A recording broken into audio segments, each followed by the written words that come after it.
A minha convidada de hoje é atriz, cantora, mestra em teatro pela Universidade do Estado de Santa Catarina e feminista. Hoje eu vou conversar com a Ana Paula Belling. Tá começando o Cafezinho a 2 na TV Univale.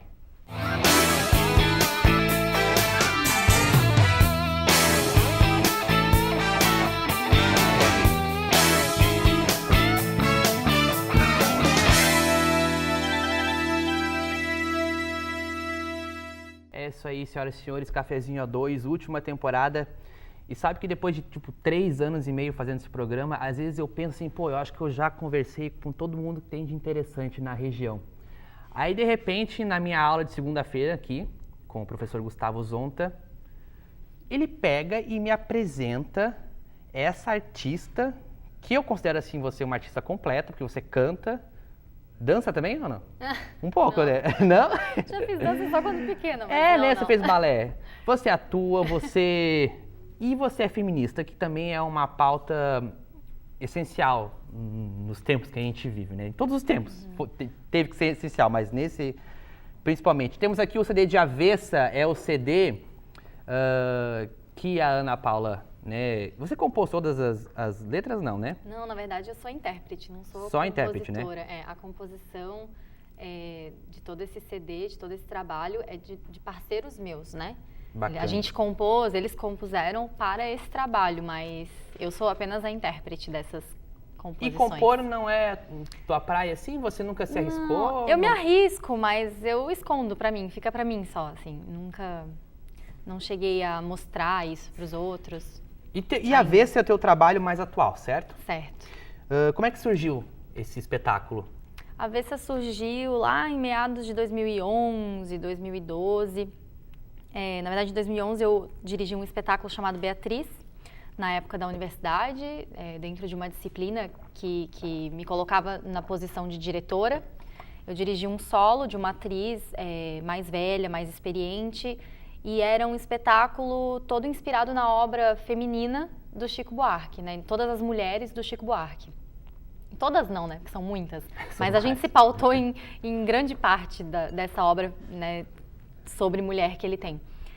E após esse trabalho, ali nasceu, na verdade, a linguagem da música ao vivo no espetáculo. Músicos que acompanham a atriz em cena. Só que as composições eram todas do Chico. Aí, posteriormente, esse trabalho a gente levou ele adiante, a gente ficou uns 3, quase 4 anos com ele, circulando, fizemos turnê com o Sesc e tudo pelo estado. E nesse meio tempo eu já estava um tempo longe do palco e fiquei com vontade de fazer um novo trabalho com essa linguagem também, por ser cantora. Margarida, que era atriz de Beatriz, também era cantora, também cantava em cena. E eu falei, poxa, eu queria um trabalho assim, claro, diferente, né? Mas queria me desafiar num trabalho assim. E queria continuar com essa proposta de falar sobre o feminino, porém não mais sob o viés de um autor, de um compositor, com algo já pronto, já dado, né? E a gente só se inspirou naquilo. Eu queria que fosse algo que nascesse de mim, assim. E de coisas que eu queria falar, de coisas que estavam latentes dentro de mim. E eram muitas coisas, né? Eu não sabia exatamente um foco, eu não tinha um foco, eu não sabia exatamente o que falar, né? Mas durante o processo as coisas foram afunilando e a gente acabou chegando, eu e toda a equipe ao meu redor, porque é uma equipe muito grande, embora seja um solo, eu tenho mais 2 músicos comigo em cena, mais um diretor, mais toda a equipe que criou, né, o texto, o figurino, o cenário, então é uma equipe bem grande. Todos nós, nesse trabalho colaborativo, acabamos chegando numa temática que era violência contra a mulher. Algo que era latente em mim por eu ter vivido também um relacionamento abusivo. E eu queria colocar isso para fora. Minha cura era falar sobre isso, expor isso e compartilhar isso com outras tantas mulheres que vivem isso também. Então esse trabalho tem muito a ver com a tua vida pessoal? Tem bastante a ver. Embora ele não seja autobiográfico, ele tem muito da minha vida, tem muito da minha biografia. Aliás, a personagem do espetáculo não tem nome, né? Não. Eu acho isso incrível. Eu nem gosto muito de chamá-la como personagem, assim, porque personagem já vem muito a ideia, né? O estereótipo de que tem nome, tem toda uma história única, exclusiva que você cria ou que o autor já te dá pronto no texto. E essa mulher, inclusive no texto diz mulher, 2 pontos e as falas dela. Ela nasceu um pouco de mim e um pouco de tantas outras mulheres reais. Então, eu brinco que é um pouco ficcional e um pouco real essa mulher, assim. Ô, Ana Paula, eu acho que assim, toda definição é meio burra, mas como é que você define o tipo de trabalho que você realiza dentro desse espetáculo? O gênero, assim? O gênero artístico, teatral... Quando as pessoas te perguntam, e como é que é a peça? O gênero teatral, né, o conceito que a gente... gênero no teatro, a gente chama de drama. É um drama. Porque tem o drama, tem a comédia, tem a tragédia, né? É um drama musical, talvez. Eu não gosto de usar muito a palavra musical porque as pessoas vêm esperando aquele musical à la Broadway, né? Família-Addams. E as pessoas vêm esperando que tenha dançarinos e luzes e não sei mais o que, luzes coloridas, e não é esse tipo de musical, embora esse também seja incrível, né? Mas não é esse que a gente realiza. O meu trabalho eu gosto de falar para os outros que a Avessa é um trabalho de resistência, é uma arte de resistência, arte de militância mesmo. Porque ele vem com essa militância feminista, né? Ele traz essa temática, ela é muito forte. E você já era muito politizada na época que você escreveu essa peça, ou você ficou por causa da peça? Não era politizada, mas também não fui eu que escrevi a peça. A peça o texto não é só teu, então? Não é meu. A gente chama a pessoa que escreve o texto de dramaturgo, né? Ou dramaturgista. Depende de como ele escreve o texto. O Gregory Hertel, que foi o convidado para fazer essa função no espetáculo, é um dramaturgo e letrista também de músicas de Blumenau, é um cara incrível, maravilhoso. A gente convidou ele, no entanto, a gente não queria que ele escrevesse um texto e nos enviasse ele pronto. E a gente, como se a gente pegasse um Shakespeare, né? Tá ali pronto. Eu vou ler, vou decorar e vou, no máximo, adaptar uma coisa ou outra e vou realizar essa montagem. Com o Gregory a gente combinou diferente. A gente combinou que ele seria um organizador dramatúrgico. Inclusive esse é o nome da função que a gente coloca no programa e que a gente divulga. Porque o Gregory ele organizou todas as nossas criações. Obviamente mais as minhas, né? Por ser a atriz. Eu ia para a sala com o diretor e criava. Eu era estimulada, né? Diversos estímulos a partir das temáticas que a gente queria. E tudo que eu criava, a gente ou filmava, ou gravava, ou eu escrevia muito, eu tinha um diário de bordo. Então, tudo eu escrevo muito. Eu escrevia muitas coisas que saíam de mim, ou que saíam de outras pessoas, mas que eu pegava como referência. A gente salvava imagens, músicas, livros que eu lia, tudo, eu anotava tudo. Era muito organizadinha, assim, e entreguei tudo isso. Ia entregando, né, para o Gregory. O Gregory ia vendo, ia se banhando daquilo, ia criando a partir daquilo. Então, eu tive um texto, por exemplo, sobre a perda. Um texto de umas 2, 3 páginas. E eu mandei para ele porque era uma coisa que estava latente. Eu queria falar sobre perda. E ele transformou aquele texto, ele mexeu nele e transformou ele numa parte do espetáculo, por exemplo. Então, o Gregory, ele organizou essas nossas ideias e, claro, a experiência dele também, as ideias dele, porque o texto, ele tem um caráter ficcional, ele conta uma história. Essa história, ela não aconteceu comigo, exatamente como eu conto, e não é uma pessoa, eu me inspirei numa mulher específica, sabe? Ele criou uma ficção, só que dentro dessa ficção tem coisas que saíram de mim ou de outras mulheres. Entendi. Então, ele organizou tudo isso. É um espetáculo para plateia reduzida. Isso, é um espetáculo... Por que você escolheu fazer um espetáculo para plateia reduzida? Antes de mais nada, porque eu gosto do caráter intimista. E às vezes a gente tem um certo preconceito, eu vou fazer porque eu gosto, e aí não tem um porquê, né? Eu gosto e o diretor também gosta desse caráter intimista. Você acha que quando você gosta, você faz bem, né? Não só porque eu gosto, a gente escolheu, obviamente, né? Mas porque a temática pedia esse caráter intimista, pedia que eu conversasse do lado de uma pessoa da plateia, que eu tocasse nessa pessoa da plateia. Em nenhum momento a gente expõe alguém da plateia. Às vezes as pessoas têm medo de ir nesses espetáculos que são mais intimistas porque elas têm medo de serem expostas, né, em alguma cena, ou convidar ela para fazer alguma coisa. Não. É uma coisa interativa, né? Não é interativo nesse sentido, mas no sentido de eu tocar na pessoa de leve, respeitosamente, né, conversar olhando no olho dessa pessoa. Às vezes eu cochicho com uma pessoa do público e todo o resto não sabe o que eu falei. Então todo o resto fica... Porque a vida real é assim, né? Tem uma cena de violência, que é a cena, eu acredito, uma das mais fortes, que é a cena do estupro. Ela acontece atrás de algumas pessoas. Essas pessoas, se elas quiserem, elas podem me tocar, elas podem virar, né? Muitas pessoas falam, Ana, eu tinha vontade de te abraçar. Pessoas que, inclusive, nunca me viram antes, que nem me conheciam, assim. Eu fiquei com vontade de te abraçar. E as pessoas têm esse receio quando vão ao teatro, que não pode fazer nada, né? Se a pessoa quiser me abraçar, ela pode. Vai ser muito louco, mas vai ser muito interessante pra cena, né? Então, as pessoas estão ali e elas vivem aquilo comigo. É diferente se a pessoa senta muito afastada de mim, num palco, né, formato italiano, que a gente chama, que é esse comum, o palco lá e a plateia aqui.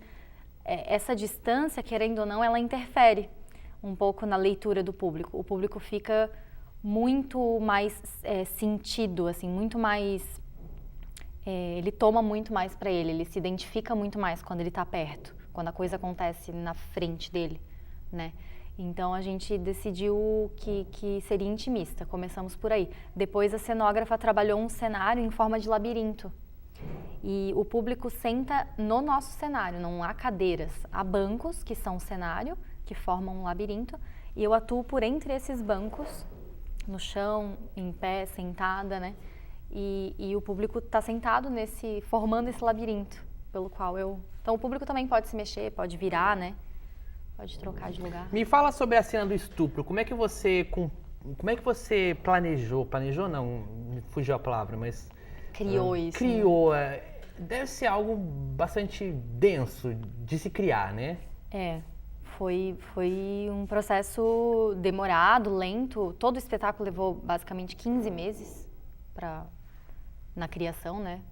E a cena do estupro, obviamente, foi uma das cenas mais demoradas e uma das cenas com mais cuidado, atenção. E a gente tentou, ao mesmo tempo que é uma cena forte, a gente tentou fazer com que ela ficasse delicada também, poética, né? A gente trabalha com símbolos também. Apesar do espetáculo ter um caráter realista, a gente trabalha com algumas questões simbólicas. Eu não posso contar, senão eu vou dar spoiler, né? Mas a cenografia, a criação do cenário, ela pensou em caráter sonoro também. A cenografia também pode ser sonora, não só visual, né? Concreta. Então, na cena do estupro, a cenógrafa propôs uma cenografia sonora que me causasse uma sensação diferente e desconfortável. E ela entrou em contato com o diretor, falou, eu estou pensando nisso, vamos testar? Vamos. Ele topou, eles não me contaram o que era, me vendaram um dia, eu tinha o texto decorado, né? Na verdade na cena do estupro não há texto, mas eu tinha o texto da cena anterior decorado, eu fiz a cena anterior, e eles falaram, você vai para a cena do estupro como você já estava fazendo, só que algo vai acontecer, porque a gente preparou algo. Confia na gente? Confio. Teatro tem muito isso, né? Você tem que confiar totalmente nas pessoas que estão trabalhando com você, e eu confio muito neles. Eles me vendaram e eu fiz essa cena vendada. E nesse dia foi muito forte, porque quando te tapa a visão, você sente, os outros sentidos, eles se aguçam, né? E me trouxe uma sensação, várias sensações de nojo, de repugnância, de medo, porque você não tá vendo, você não sabe. Eu tinha medo, por mais que eu confiava que eu não ia me machucar, que eles não iam me colocar numa situação perigosa, você sente medo, você é ser humano, você desconfia. Então, o medo, a mulher que é estuprada, ela vive com medo depois do que acontece. O nojo, a coisa de não saber como lidar com o que está acontecendo. Isso foi muito forte, nasceu a cena ali. A gente já tinha algumas ideias e a gente estava fazendo, mas a partir desse recurso da cenografia sonora é que a cena veio. Deixa eu fazer um intervalo. Hoje a gente está conversando com a Ana Paula Belling, ela é atriz, cantora, está falando sobre o espetáculo dela, Avessa, que trata de questões relacionadas à mulher contemporânea, à violência, abusos. Próximo bloco eu quero falar sobre feminismo, pode ser? Pode. Então tá bom, daqui a pouco a gente volta com o Cafezinho 2, então sai daí.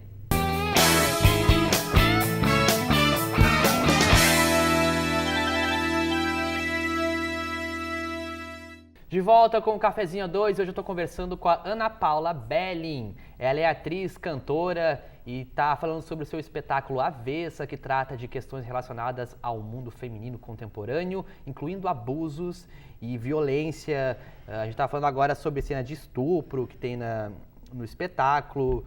Mas o espetáculo não se resume só a isso, né? A gente ficou bastante tempo falando sobre a cena de estupro, mas não é um espetáculo só de estupro, né? Não, trata de vários outros temas. E aí a gente coloca a ficção, né, do trabalho, coloca o estupro sexual, mas a gente também levanta que esse estupro sexual é apenas um símbolo de todas as outras violências que a gente vive, né? Os estupros emocionais que a mulher sofre todo santo dia, né? No trabalho, na rua, os assédios, né? Todos os tipos dentro de casa, né? Por outros homens, por outras mulheres. A gente vive sendo violentada pela sociedade machista na qual a gente vive, né? Então, o trabalho é sobre isso, assim, sobre as diversas violências físicas ou emocionais. Ô, Ana Paula, quando que tu chegou no espelho e falou, eu sou feminista, e você assumiu essa posição política? Quando eu fiz Avessa.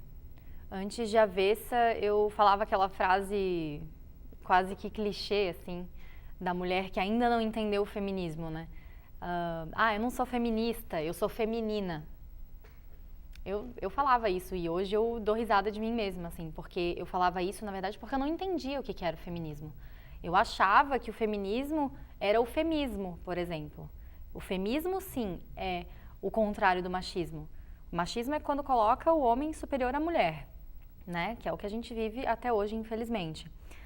O femismo seria o contrário disso, então seria colocar a mulher superior ao homem. A gente não quer isso enquanto feminista. O feminismo não é isso. O feminismo é a igualdade entre homens e mulheres. Então as pessoas confundem, e por isso há tanto ódio às feministas, né?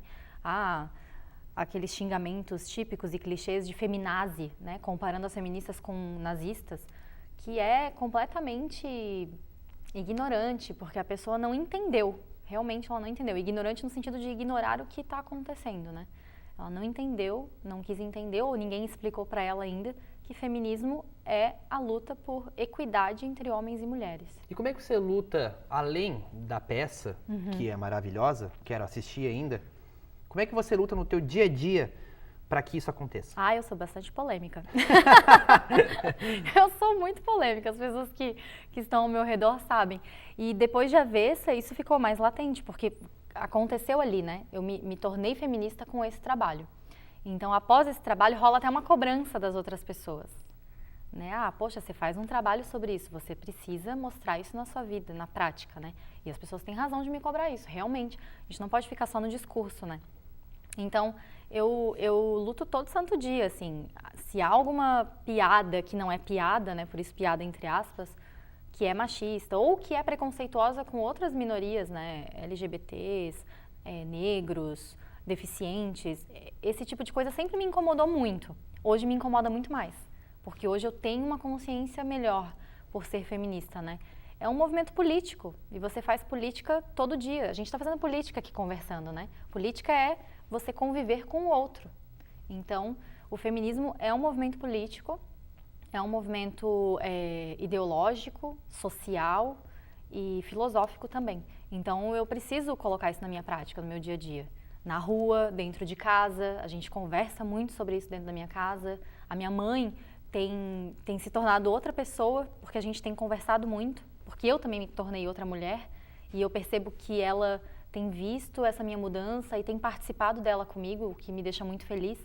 O meu pai tem participado dessa mudança, embora ele não perceba muito, ele não veja, mas eu percebo.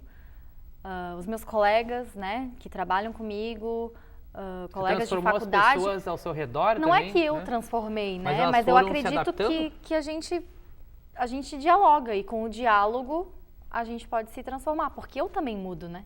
No diálogo, inclusive no diálogo com alguém que não concorda comigo, eu também mudo, essa pessoa também me transforma. Então é uma transformação mútua. Eu não tenho a pretensão de mudar as pessoas, mas eu tenho a pretensão de causar reflexão, de atravessar essa pessoa de alguma forma que ela saia pensando, opa, será que é assim? E se eu ler mais sobre isso? Porque mesmo se você quiser discutir e discordar de mim, você precisa ter embasamento para discordar, né? Eu também leio coisas que eu não concordo. porque eu preciso saber o que o outro lado pensa, para poder discordar com embasamento. Eu acredito nisso, que o diálogo muda as pessoas. Não acessei teu Facebook, mas eu acho que você deve fazer textão no Facebook, Eu né? sou dos textão do Facebook. Eu sou... Tu faz, a galera vem te xingar, alguma coisa assim, ou bater boca. Sim. Sua feminazi, Sim. sei o quê, vai queimar sutiã na rua, não sei o que as pessoas... no meu Facebook nunca chegou a esse nível, mas sim. Sim, as pessoas vêm discutir, às vezes a coisa vai para um caminho que não é muito legal, porque as pessoas estão muito intolerantes. E eu não xingo, eu não fico batendo boca. Eu sempre dialogo, sempre discuto, eu nunca vou correr de uma discussão, é bem difícil eu correr, a não ser que isso já está fazendo mal para minha saúde, daí eu vou deixar para lá. Mas isso me move, assim. Então eu sempre discuto, só que eu sempre mantenho o respeito e a educação com o outro. Muitas vezes essa outra pessoa não mantém a mesma educação, né, e o respeito. Aí fica complicado, porque aí você sai do diálogo e vira apenas um discurso, né? A outra pessoa está num discurso de ódio. E opinião é diferente de discurso de ódio. É bem complicado, eu fui excluída por muitas pessoas, inclusive de família. Nossa. Eu virei a polêmica da família, a pessoa difícil, a pessoa com quem não tem diálogo. As pessoas acham que comigo não tem diálogo. Ovelha negra? Ovelha artista, eu prefiro dizer. Artista. Eu prefiro dizer ovelha artista, porque nós artistas somos causadores, Você né? é a única artista da família? Não. Tem mais? De teatro, acho que sim. De música, mas eu tenho uma prima que é dançarina, por exemplo, professora de dança, foi embora para Braço Norte, abriu um espaço dela, uma academia de dança dela. Então e é super conhecida no estado, assim, Tem uma coisa que você falou que eu achei sensacional, que o teu pai falou, mas você não trabalha, né? Não tem um negócio assim? Acontece às vezes eu não Porque treinei ele direitinho ainda. Como teus horários, assim, não são os mesmos, tipo, não é horário comercial, às vezes o teu domingo é a tua terça-feira, né? Porque essa é a vida de pessoas que têm trabalhos diferentes, né? Sim. Mas são trabalhos, como Sim, qualquer assim outro. como tem gente que dorme durante o dia para poder trabalhar à noite, né? Tem pessoas que trabalham de madrugada enquanto a gente está dormindo. Eu trabalho finais de semana enquanto as pessoas estão no lazer delas, descansando da segunda, terça, quarta, quinta e sexta. Às vezes eu estou trabalhando sexta, sábado e domingo, o dia inteiro, mais de que 8 horas por dia, às vezes de madrugada, né? Especialmente quando eu canto em bares, eu vou até de madrugada e tal, formatura, casamento. Você gosta mais de cantar ou atuar? Ai, não faz essa pergunta, que isso não existe. Todo ator que canta tem todo mundo esse faz dilema, essa pergunta, né? Eu não... por isso que eu uni as duas coisas. Você se acha melhor cantando ou atuando, então? Complicado. Tá, vamos tentar responder. Não é que eu me sinto melhor, eu me sinto com um pouco mais de propriedade no teatro do que na música. Por causa da formação? Por conta da formação. Mas você tá fazendo música agora, não tá? Tô fazendo música agora porque a música eu comecei antes do teatro. Então, na prática, minha formação com a música é maior ou mais longa do que no teatro. Só que, na teoria, a música é muito teórica também, né? O entendimento teórico, a propriedade teórica, isso tudo me falta. Então, agora eu estou buscando isso na universidade, né? Estudar isso. Porque apenas nas aulas de canto, né? Em outras situações, festivais, oficinas, eu não me sentia apta a falar sobre teoria musical e tudo mais. Então, agora eu estou buscando isso. No teatro, como eu tenho a graduação e o mestrado no teatro, não é que eu sei tudo, muito pelo contrário. Tem gente que tem uma formação muito melhor na prática. Né? A pessoa, às vezes, que nunca fez uma faculdade sabe mais do que eu e tem muito mais experiência do que eu. Isso temos muito, inclusive aqui na cidade. Só que me dá um pouco mais de propriedade, porque eu estudei, eu escrevi sobre isso, eu discuti isso, né? Então... Muito bacana, eu adorei te conhecer, já te conheci, te conheci um pouco mais hoje e eu fico fascinado pelo teu trabalho, pela tua história, pela tua posição política e pela pessoa que você é. Parabéns e muito sucesso sempre, ainda mais sucesso ainda com esse espetáculo e outros que você for fazer, por favor, volte aqui, volte na Univale para falar sobre tudo, tá? Com certeza, eu que Parabéns, agradeço o convite. sucesso sempre. Obrigada. E estamos na luta aí. Eu não sou mulher, mas estou na luta também. Pode nos acompanhar, pode nos apoiar, também. Claro, com certeza. Cafezinho 2 vai ficando por aqui, você pode ir na nossa página do Facebook, é facebook.com/cafezinho2tv, também tem todos os programas lá no YouTube, é youtube.com/cafezinho2. A gente fica por aqui e aquele tintim simpático com a Ana.